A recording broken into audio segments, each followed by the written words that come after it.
Assalamualaikum warahmatullahi wabarakatuh. Kembali lagi dalam channel pembelajaran Bu Maya. Nah, bagaimana kabar kalian semua anak-anak?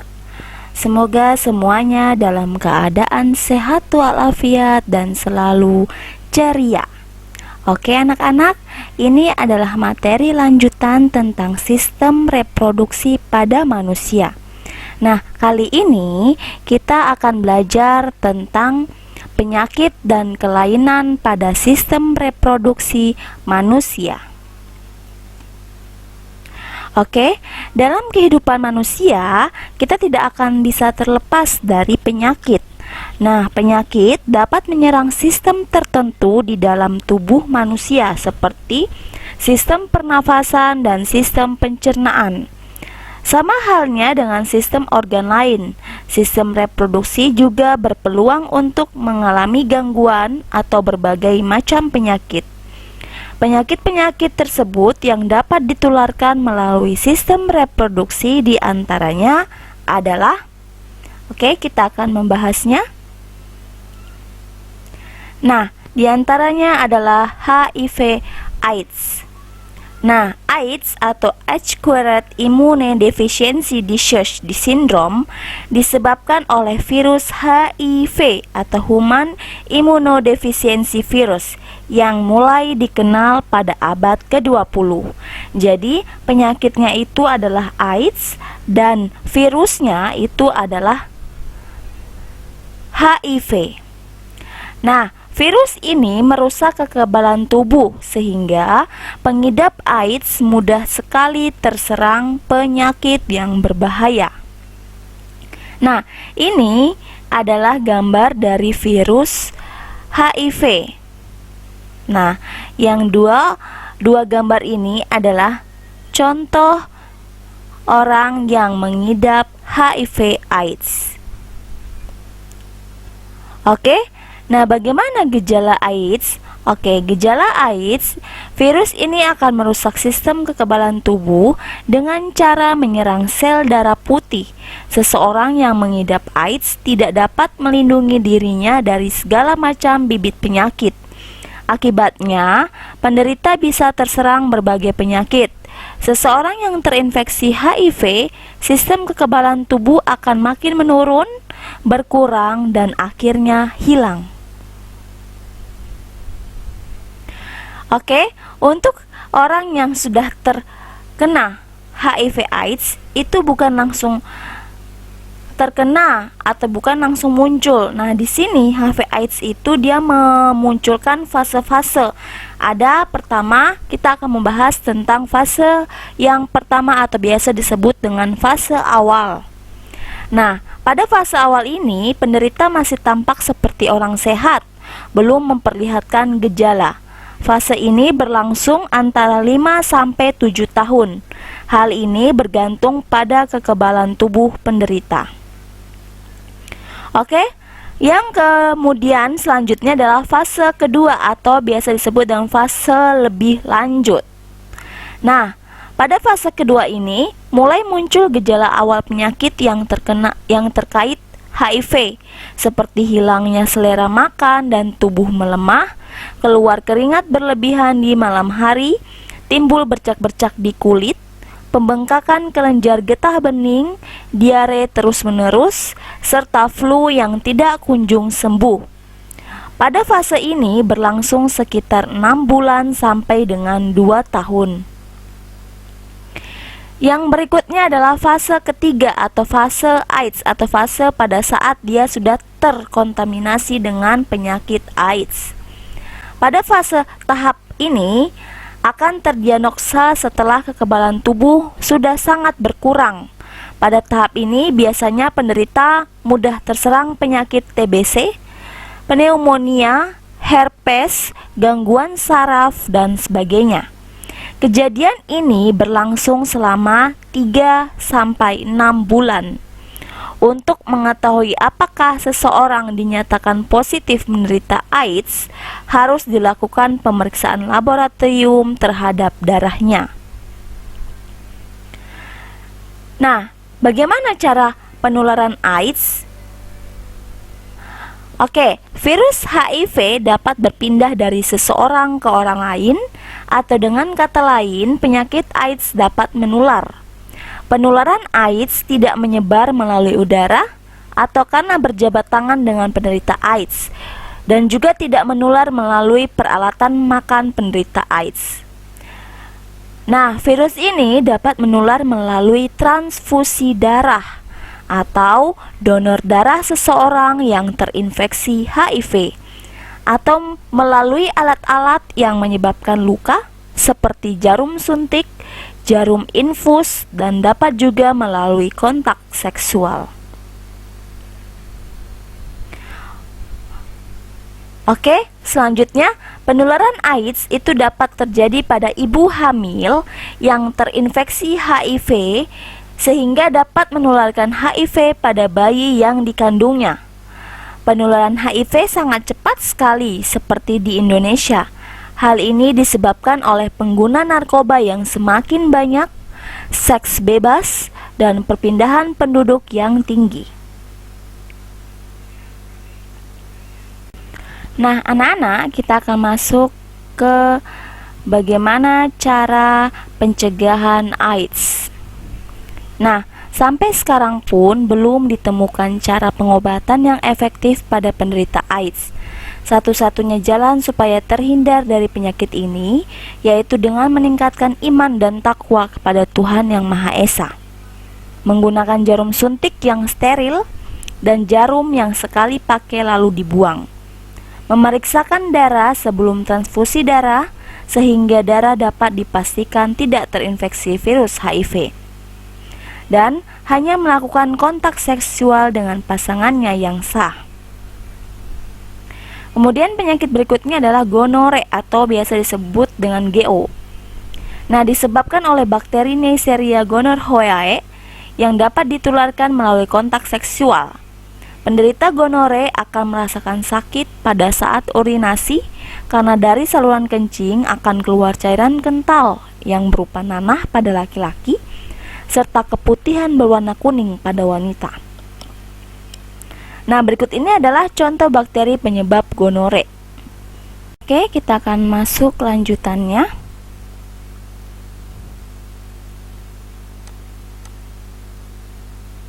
Nah, di sini adalah lanjutan dari gonore atau GO. Jika penderita gonore tidak segera diobati, akan dapat merusak saluran sperma pada pria dan saluran reproduksi pada wanita, sehingga dapat mengakibatkan kemandulan atau tidak mempunyai keturunan. Bayi dapat tertular melalui proses persalinan dan dapat menyebabkan kebutaan pada bayi yang baru lahir. Nah, kemudian yang berikutnya adalah sifilis atau raja singa. Sifilis disebabkan oleh bakteri Treponema pallidum yang dapat ditularkan melalui kontak seksual. Penyakit ini ditandai dengan adanya luka pada alat kelamin dan jika tidak segera diobati dapat merusak sel otak, melumpuhkan tulang atau merusak jantung dan pembuluh darah. Gejala awalnya itu adalah borok atau luka bernanah pada tempat masuknya bakteri ke dalam tubuh, biasanya pada daerah sekitar kelamin.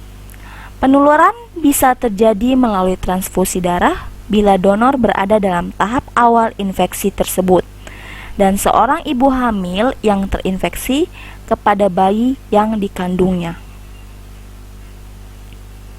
Nah, berikut ini adalah gambar organ pengidap sifilis atau raja singa. Nah, anak-anak, kalian bisa lihat sendiri, ini adalah gambar-gambar organ yang mengidap sifilis atau raja singa. Herpes simplex genitalis disebabkan oleh virus herpes simplex tipe 2 yang menyerang kulit di daerah genitalia luar, anus, dan vagina. Gejala penyakit ini berupa gatal-gatal, pedih, dan kemerahan pada kulit di daerah kelamin. Pada daerah tersebut kemudian timbul lepuh kecil-kecil yang selanjutnya lepuh tersebut akan pecah dan menimbulkan luka. timbulnya rasa gatal atau sakit pada daerah kelamin, dan adanya luka yang terbuka atau lepuhan berair. Penyakit ini ditularkan melalui hubungan seksual. Nah, hubungan seksual di sini adalah hubungan seksual di luar ikatan pernikahan atau hubungan seksual bukan dengan pasangan yang sah. Dan dapat juga ditularkan oleh ibu hamil kepada janinnya. Nah, anak-anak bisa dilihat, ini adalah gambar organ pengidap herpes simplex genitalis.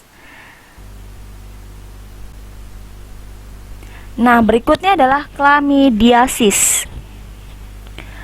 Disebabkan oleh infeksi jamur Chlamydia trachomatis yang memiliki masa inkubasi berlangsung 7-21 hari.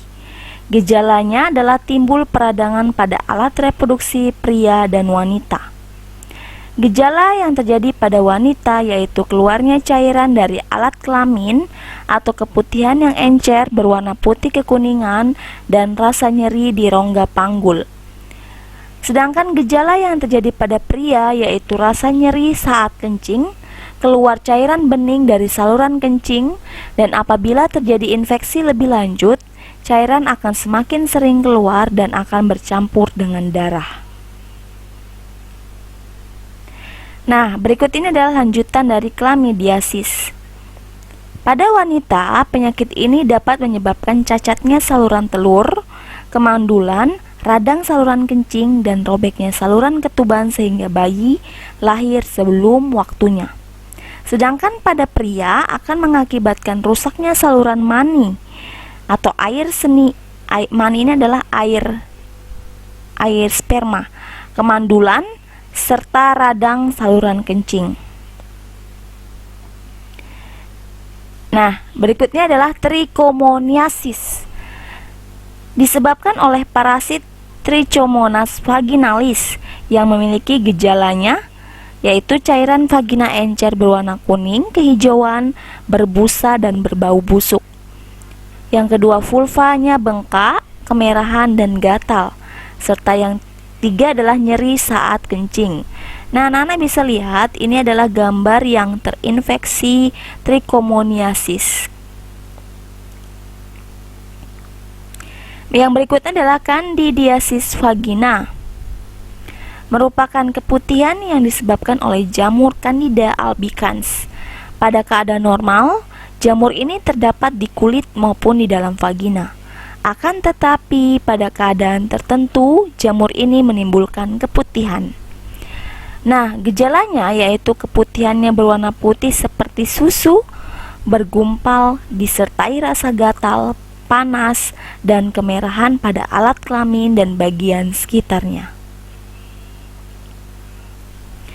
Yang berikutnya adalah kutil kelamin. Nah, anak-anak, jadi kutil itu bukan hanya di luar bagian dari kelamin, tapi kutil juga bisa terdapat pada kelamin. Nah, penyebabnya itu tentu disebabkan oleh virus human papillomavirus atau HPV. Gejala penyakit ini khas, yaitu terdapat satu atau beberapa kulit di sekitar kemaluan. Pada wanita, kutil dapat timbul di daerah kelamin sampai dubur, selaput lendir bagian dalam vagina, sampai leher rahim, sehingga dapat pula mengakibatkan kanker leher rahim atau kanker kulit di sekitar kelamin. Nah, lanjutan kutil kelamin. Pada pria, kutil dapat tumbuh di alat kelamin dan saluran kencing bagian dalam. Kadang-kadang kulit tidak terlihat sehingga tidak disadari. Biasanya pria baru menyadari setelah ia menulari pasangannya. Sampai sekarang belum ada obat yang dapat menyembuhkan kutil kelamin.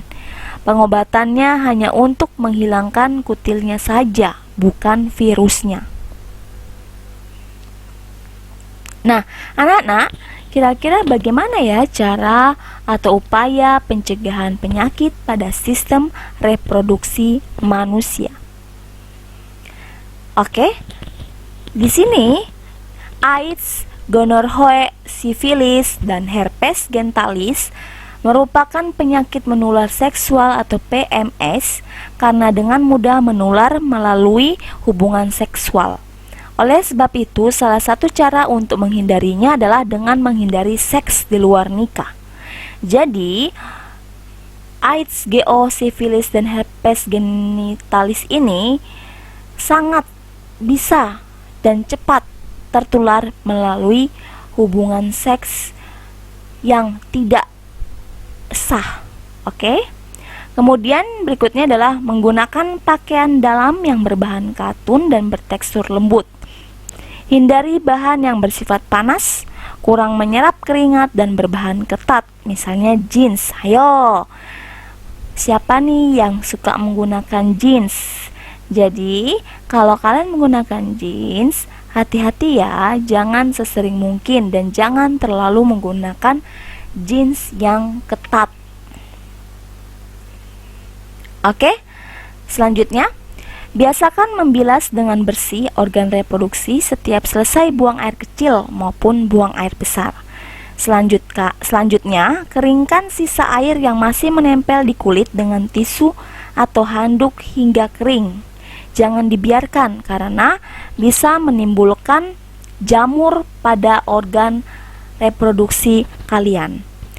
Berikutnya adalah memotong rambut yang ada di daerah organ reproduksi apabila sudah panjang. Karena apabila terlalu panjang akan menjadi sarang kuman. Kemudian berikutnya adalah bagi perempuan yang sedang menstruasi, gantilah pembalut sesering mungkin minimal 2-3 jam sekali jika aliran darahnya banyak. Karena jika darah yang tertampung pada pembalut tersebut tidak segera diganti, dapat menjadi media tumbuhnya kuman penyebab infeksi. Kemudian mengganti celana dalam 2-3 kali sehari. Ayo, jangan malas mandi ya, apalagi jangan malas mengganti celana dalam. Dan celana dalam itu dipakainya bukan 1 hari sekali, tapi diganti hingga 2-3 kali dalam sehari ya anak-anak.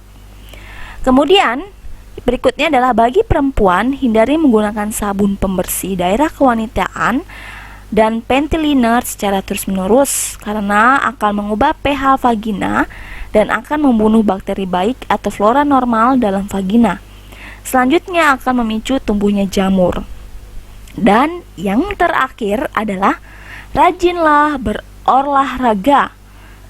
Olah dan raga, dan banyak mengonsumsi buah dan sayur karena selain sehat dan dapat juga mencegah terjadinya infeksi organ reproduksi oleh jamur. Sekian dan terima kasih sudah menonton video pembelajaran dari Bu Maya. Nah, jangan lupa ya di subscribe, di like, di komen, dan di klik tombol loncengnya agar video pembelajaran lainnya dapat update selalu. Oke, terima kasih.